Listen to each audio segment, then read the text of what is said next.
Hi there, my name's Jack Hobie. I'm a wildlife artist and birder in Philadelphia, Pennsylvania, and I'm going to do a little bit of a birding vlog here at Tyler State Park in Bucks County, PA. As you might have heard already, there's tons of birds all around the parking lot here, even before going on any of the trails. I'm going to take some time and just see if I can identify some of these birds that are hanging around this area. Already I found a yellow warbler singing in this tree right here.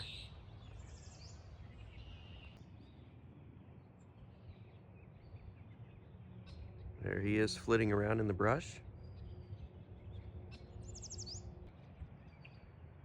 There's a nice view of the yellow warbler. He's a little bit obscured by foliage, but you can see him singing right there.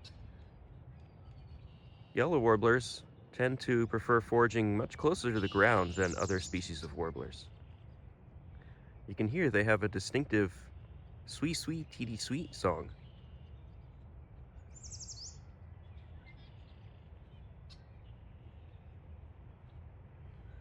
Here's my sketch of the yellow warbler.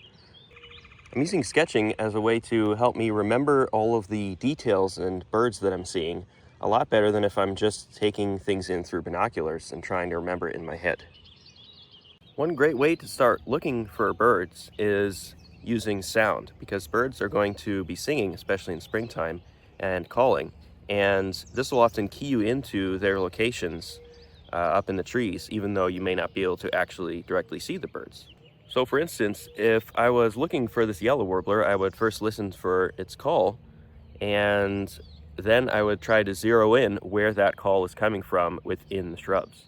If I don't know what kind of bird is making the call, I can still use that sound to figure out where the bird is in the canopy or in the brush, and then use my binoculars to match the bird to the call. And that way, I can also learn which call goes with which bird, or which song goes with which bird.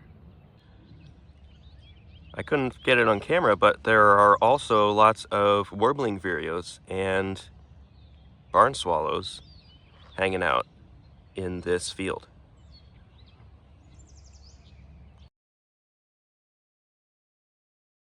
There's a little eastern phoebe looking for some insects. You can tell eastern phoebes because they're dark on top and light on the bottom, and they have a distinctive tail wag. I'm in kind of a more wooded area now on the other side of the parking lot, so let's see what birds are hanging out here. When you're watching for birds, it's important to scan the trees with your eyes and try and find birds first, just with your bare eyes, before lifting your binoculars up, because otherwise you'll never be able to find the bird if you're so zoomed in your binoculars that you can only see a little bit of the tree at one time. So in this case, I'm hearing a Baltimore Oriole in this tree in front of me, and I want to find this bird with my eyes before I actually lift my binoculars up to see it. And then once I find it with my bare eyes, then I will slowly lift my binoculars up and lock onto that spot where I just saw it with my bare eyes.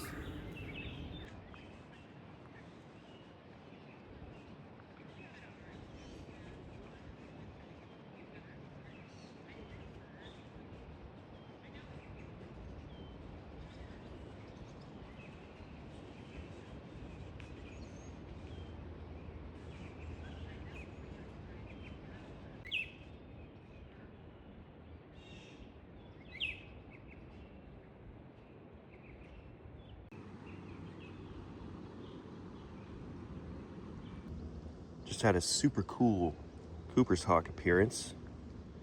Didn't stay long enough for me to get a photo, but he looked like he had just captured some prey and was carrying it to perch to eat. And I was first alerted to it by the alarm call coming from some European starlings.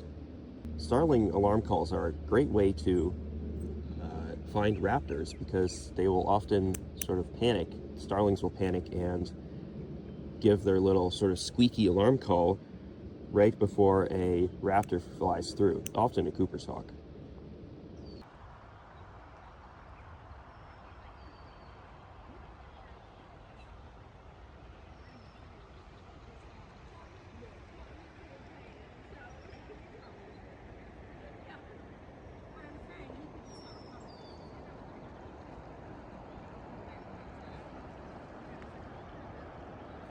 There's lots of different kinds of swallows flying around the water area here.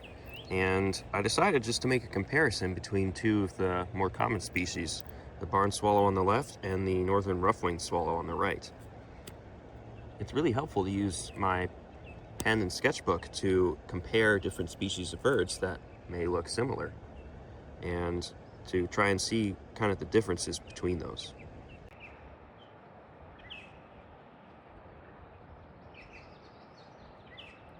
I hiked a little ways up from the water area and found this little yellow-rumped warbler hanging out.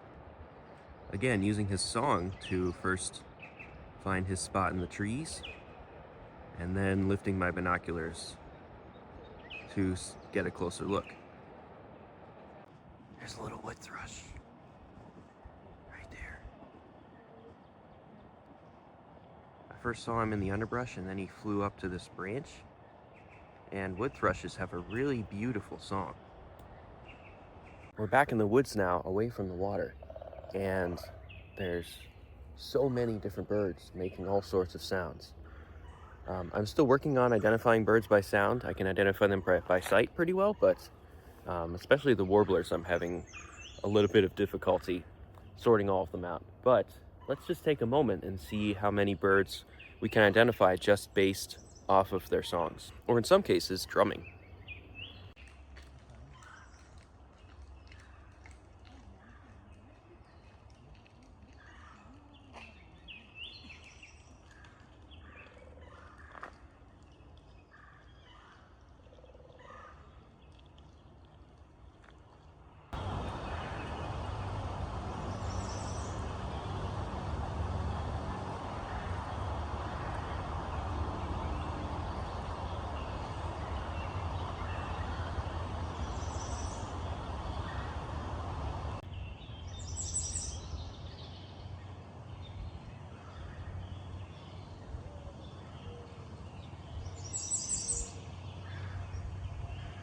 Alright, so up in that tree, you can hear singing loudly is an American redstart. So a more common little warbler in the spring. It's the male is black on top and has a black chest and then white belly. You can see he just sang there, and he's got some little orange patches on him.